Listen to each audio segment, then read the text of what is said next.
Okay, hi folks. My name is Mary Connolly, and today I want to talk to you about how finding peace changed my life. So to give you a little bit of backstory, about 9 years ago I started working in a deli department, and for the first year I loved it. And then something happened and I didn't love it anymore, and I went downhill and began hating my job for the next 3 years. But I stayed, and I don't know, but like it's weird. So then somebody I know suggested that I get another job, and I didn't, because I felt it'd be betrayal to leave just because it was hard. And so they suggested that maybe I should join the Peace Corps or do some sort of volunteer work just to get out of there. And so I laughed about it. I was like, yeah, right, that's not going to happen, but it did. And so that turned out to like be the best thing that like ever happened to me. And so God took me to this little town called Belcourt, North Dakota, and it's like 15 minutes from the Canadian border. It's like in the middle of the state all the way up. And while I was there, I performed a lot of little acts of service. Like, so for the first 2 years, I was first grade teacher's aide.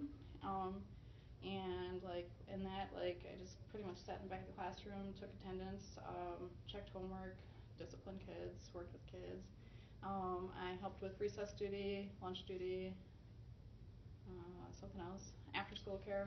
And sometimes I substitute taught, which was pretty hairy, but it was good. And then the last year I was there, I was the lunch lady, and I had a shirt made that says lunch lady, and it was pretty awesome. And so like the year I was lunch lady, for the first half of the year I was still a teacher's aide in first grade. And then like for the second half of the year I was substitute janitor, bus driver, secretary, and then like I did all sorts of stuff, so that was kind of cool. So it didn't matter how I served, I just served wherever I could, doing little things, and in that I found peace and happiness. And so like I went from having no friends, like growing up I had no friends that were my age, so like that was awkward. But then like when I went up there I met like a ton of people that were my age, and like I have like 30 plus people that are my age that I'm still friends with today, so that was really cool. And then I went from working in a meaningless job where I wasn't treated well and I hated it, to working in a meaningful job where I made a difference in the lives of not only the children, but like the teachers and the Native Americans and the priests and the sisters and everybody around me. So like that was like really cool. And then I went from being stuck in a rut, working in deli, no future I guess for me, to finding out what I wanted to do with my life. Like I know like I want to be a nun, I want to join the order I was serving with, and in order to get there I have to go to school, which is why I'm here today. So that's kind of cool.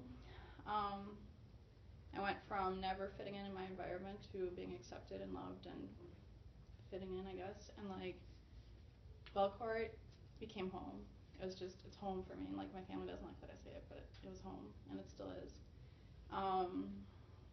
I went from going through the motions of my faith, just living it because I had to like learning about it in a deeper and meaningful way. And like I live it now every day just because I believe in it, and it really changed my life. And then finally I found that like I like to sing. Never really liked it before, and I'd always I would sing like while milking the cow and turning up that radio so no one could hear me. But like now I don't mind it so much, and I've even like led song prayers and stuff like that. And so looking back, I realized that I didn't go to North Dakota looking for peace, but that it found me and it changed my life, and for that I will be forever grateful. The end.